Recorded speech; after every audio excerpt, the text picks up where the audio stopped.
Your body is constantly following these incredibly complex recipes every single second. Today, we're going to dive into what happens when one of those recipes goes just a little bit wrong. We're looking at a genetic disorder called thalassemia. And really, it's a story about a key ingredient that's in short supply. So let's just start with this question.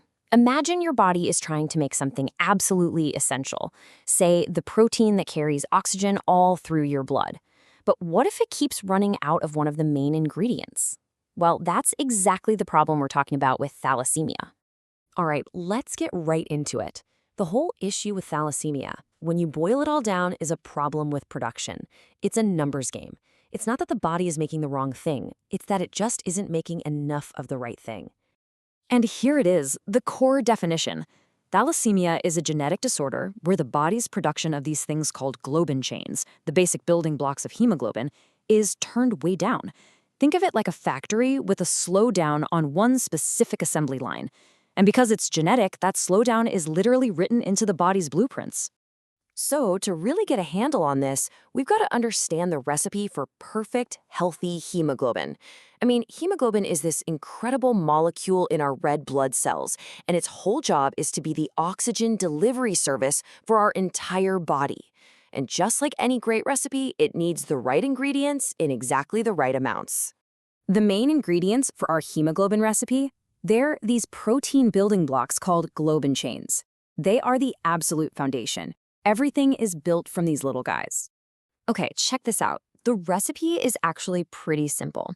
You start with 2 alpha chains, then you add 2 of what are called non-alpha chains. You click them all together, and boom, you get one complete 4-part hemoglobin molecule.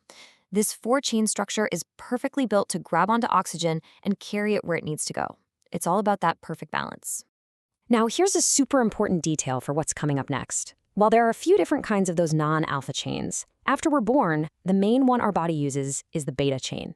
So for pretty much our whole lives, the standard recipe is 2 alpha chains plus 2 beta chains. Remember that beta chain? It's about to become a major player in our story. So, if that's the perfect recipe, what exactly happens in thalassemia? Well, it all kicks off with a tiny genetic glitch, a little error in the body's cookbook that messes up the whole production line. And this quote right here, it just hits the nail on the head. It's a genetic mutation, a change in the genes that are supposed to be making these globin chains. The mutation doesn't change the ingredient itself, but it tells the body to make way less of it. It's like a typo in the cookbook that gets passed down from generation to generation. And the result is this really critical imbalance. The body's still churning out one type of chain just fine, but the other one is suddenly in really short supply. That perfect 2 plus 2 recipe gets totally thrown off. And the consequences are serious because those extra unpaired chains start to build up, they damage the red blood cells, and that leads to anemia, which is why people can feel so tired and weak.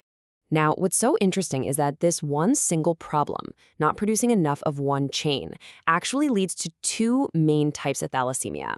And they're named after whichever ingredient is missing, alpha or beta. This breaks it down perfectly. Over on the left, with alpha thalassemia, you're short on alpha chains, so the extra beta chains have nothing to pair with, and they form these weird, unstable clumps that are terrible at carrying oxygen. Then on the right, with beta thalassemia, you're short on beta chains. Here, the body tries to make up for it by ramping up production of some other minor hemoglobins, but honestly, they're just not as good at the job. So you see, 2 different results, but both come from the exact same kind of production problem.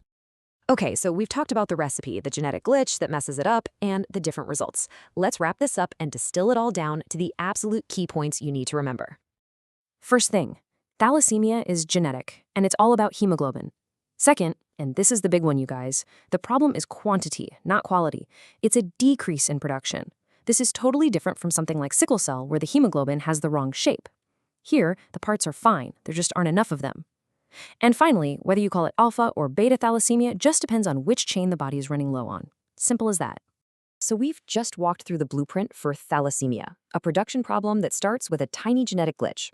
And knowing exactly how a recipe is broken is always the most important first step toward figuring out how to fix it. This kind of understanding is the foundation for everything, from how we diagnose the condition to developing amazing new gene therapies. So it leaves us with a really powerful question.